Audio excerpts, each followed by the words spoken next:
መፍጠር አለ እኮ ምንድነው? እሺ ምንድነው? ተናገር። ምንድነው? ተናገር። ምንድነው? እኔ አንድ ነገር ልንገርህ አይደል?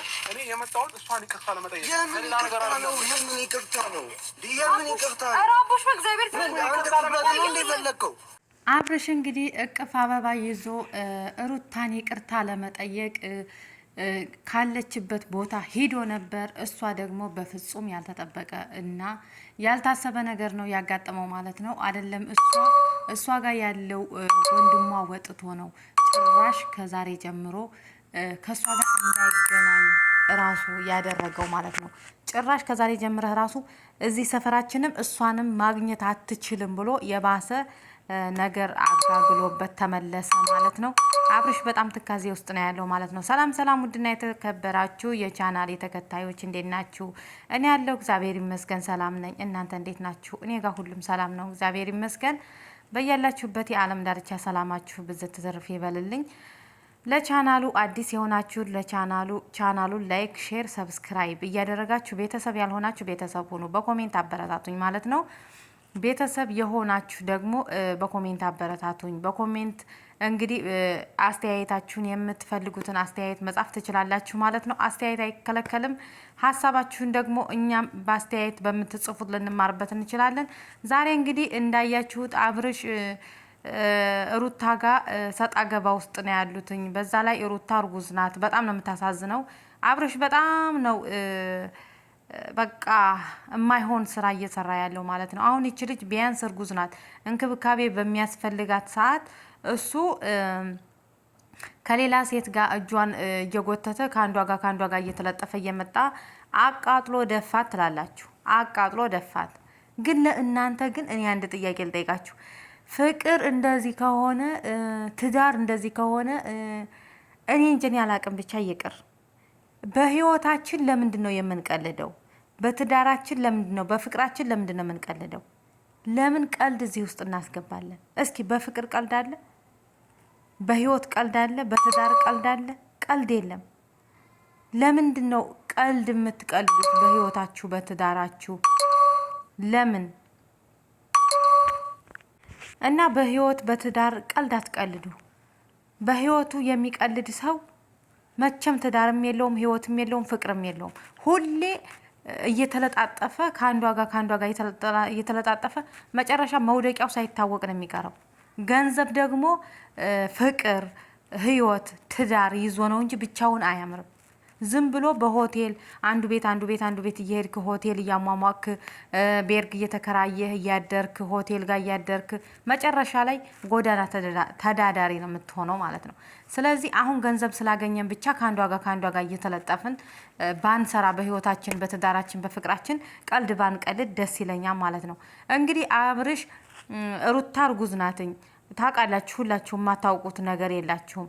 እሱ ግን በቃ ዛሬ ከአንዷ ጋር ተለጥፎ ፎቶ ፖስት ያረጋን፣ ዛሬ አንዷ ጋር ተለጥፎ ፖስት ያረጋን። አንዷ ደግሞ ነገ መጥታ አብርሽ ባሌ ነው፣ ህይወቴ ነው፣ ፍቅረኛዬ ነው እያለች ታለቅሳለች። አንዷ እንደዛ።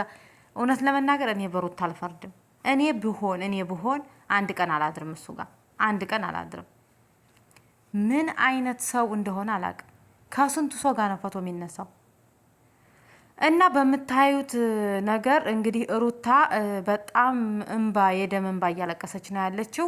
ብዙ አስታማዋለይ፣ ተው ብላዋለይ። ቢያንስ እርጉዝ ናት። እሷን እንዳይንከባከብ እሱ ሌላ ነገር እንዲያውም አቃጥሎ ሊደፋት ተነሳ ማለት ነው።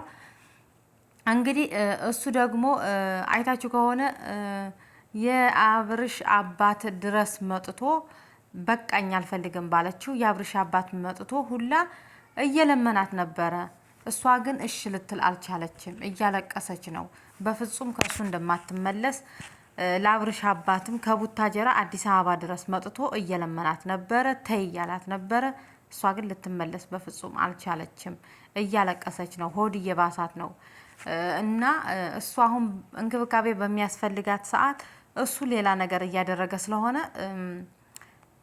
አላቅም። ብቻ ምን እንደምላችሁ ያስጠላሉ። እነሱን ለማየት ራሱ ያስጠላል። ግን በቃ እንደ ሰው ደግሞ ግዴታ አስተያየት መስጠት ስላለብን በቃ እንደ ሰው አስተያየት ለመስጠት እንጂ በጣም ነው የሚያስጠሉት። ምክንያቱም ለምንድን ነው እንደዚህ የሚያደርጉት? በህይወት ለምንድን ነው የሚቀልዱት እንዴ? ለምን ገንዘብ እኮ ይሄዳን ይመጣል። ጤና ከሆነ እኮ በፍቅር ከሰራን እኮ ከዛ በላይ እነሱ ታዋቂ ናቸው፣ ፌመስ ናቸው። በፍቅራቸው የሆነ ነገር እየሰሩ ቢያመጡ ራሱ ከዛ በላይ የሚሰሩበት ነገር ፈጣሪም ይገባበታል፣ ጸጋቸው ይበዛ ነበር ማለት ነው። እነሱ ግን በፍጹም ያ ብር የሚመጣው ብር እንዲያውም እያባሳቸው ነው የሄደው ማለት ነው። እና ዛሬ እንግዲህ አብርሽ አባቱን ይዞም ጓደኞቹን ይዞ መለምኗት ነበር፣ እምቢ ያለኝ ትላንት ባያችሁት ቪዲዮ። ዛሬ ደግሞ እንግዲህ ይቅርታ ታደርግልኛለች ብሎ ካለችበት ቦታ ሲሄድ የባሰ ነገር ነው ያጋጠመው ማለት ነው። ለምን ምን ትሰራ መጣህ እስከሚባል ድረስ አልፈልግህም፣ በቃ እኔ አንተን አልፈልግህም፣ ሰላሜን አግኝቼን ያለሁት ሰላም ነው ያለሁት፣ ሰላሜ ደግሞ ያለው እዚህ ነው አንተ ጋር አይደለም፣ ስለዚህ አልፈልግህም ብላ እንትን አለችው ማለት ነው። እርቅ አይቀርም፣ ነገ ታርቀው ሊመጡ ሊሆን ይችላል። ግን በዚህ ደረጃ ባትሄዱ፣ በዚህ ደረጃ ባታስከፋት። ለምንድን ነው ሴት ልጅ የምታስከፉት ግን? እስኪ ምን ያደርግላችኋል ይሄን ያህል ማስከፋት?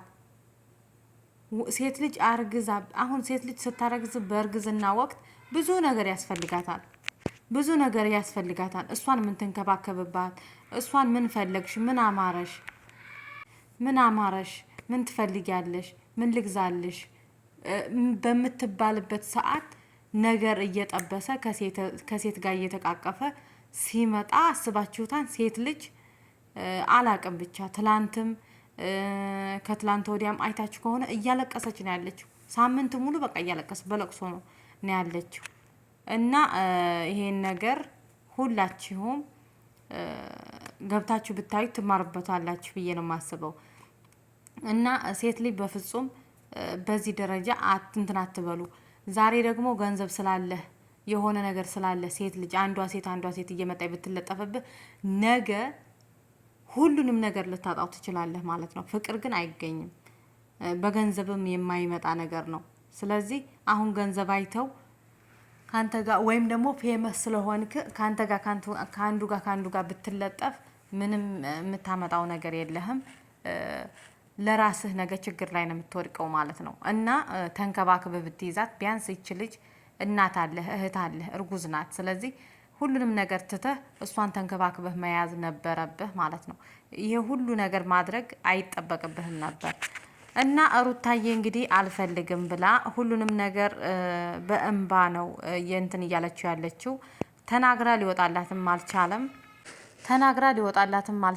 እንግዲህ በቃ በለቅሶ ነው ሁሉንም ነገር እንትን ያለችው ያስተናገደችው ማለት ይቻላል። ምክንያቱም አብርሽ የሚያደርጋቸው ነገሮች በጣም ውስጧን ሰብሯታል። እንግዲህ መቼ እንደምትመለስ እና መቼ ወደ እሱ እንደምትመለስ እንግዲህ የአብርሽ አባትን በመሀል ገብቶ ነበር። 2 ቪዲዮ ሰርተዋን። ከሁለቱ ቪዲዮ ሁሉ እምቢ ብላዋለይ። በቃ አብራ እንደማትኖር ነግረዋለይ። ዛሬም አበባ ይዞ መጥቶ ነበር። በፍጹም አልፈልግህም ብላ እምቢ ብላዋለይ ማለት ነው። እንግዲህ መጨረሻቸው ምን እንደሚሆን አብረን የምናያቸው ይሆናል። ለሁላችንም የሚያስተምር ነገር ሊሆን ይችላል። ምክንያቱም ሴት ልጅ መንከባከብ አለባችሁ። ሰምታችኋል ወንዶች፣ በህይወታችሁ ላይ አትቀልዱ። በህይወት ቀልድ የለም፣ ህይወት ነው። ስለዚህ በህይወታችን ላይ ባንቀልድ እኔ ደስ ይለኛል። ቀልድ ባይሆን በህይወታችን ላይ ባንቀልድ ደስ ይላል ማለት ነው። በዚህ ደረጃ ደግሞ እንደዚህ መሆን አያስፈልግም ማለት ነው። እንግዲህ ዛሬ ሩታ በሚገርም ሁኔታ እንደማትፈልገው ለአብርሽ ነግራዋለች። አብርሽ ደግሞ ተናደደ፣ ተቃጠለ። ለምን እንደዚህ ታደርገኛለች? ለምን ይሄን ያህል ጨከነችብኝ? እኔ እኮ የምትጨክንብኝ አልመሰለኝም ነበረ።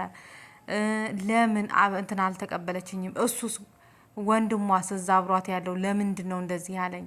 እሱ ምን አገባው ምናምን በቃ ወዘተ። ምን አገባው? ለምን እንደዚህ ይሉኛል? ለምን ትመጣለህ ይሉኛል የሚባለው መጀመሪያ ድርጊቶችህን የተሳሳታቸውን ነገሮች በሙሉ እንዳታደርግ በአንድ ነገር ራሱ መማር ትችል ነበር ማለት ነው። አብርሽ ብዙ ነገር ነው የሚሳሳተው። በቃ ብዙ ፈቶ አለ። እስኪ አብርሽ ብላችሁ ሰርች ብታደርጉ የኔ ነው የማይል የለም። ብዙ አፍቃሪ ጋር ብዙ ፈቶ አለው። ብዙ ከሴቶች ጋር የተለያዩ ፈቶ ማለት ነው። እና እንደዛ ነው እንግዲህ። በቀጣይ ቪዲዮ ደግሞ ሩታም ተረጋግታ አብርሽም ከስተት ተምረህበት ድንገት ወደ አንተ ተመልሳ እሽ እንደምትልህ ተስፋ እናደርጋለን። እንግዲህ ፈጣሪ አምላክ ሀገራችንን ሰላም ያደርግልን። በዩቱበሮቹ የገባ መንፈስ የተመታ ይሁን የተወጋ ይሁን ብላለች። የሆነ ኮሜንት አይቻለሁ። ዩቱበሮች ላይ የገባ መንፈስ የተወጋ ይሁን ብላለችና እንግዲህ ለቻናሉ ላይክ፣ ሼር፣ ሰብስክራይብ እያደረገ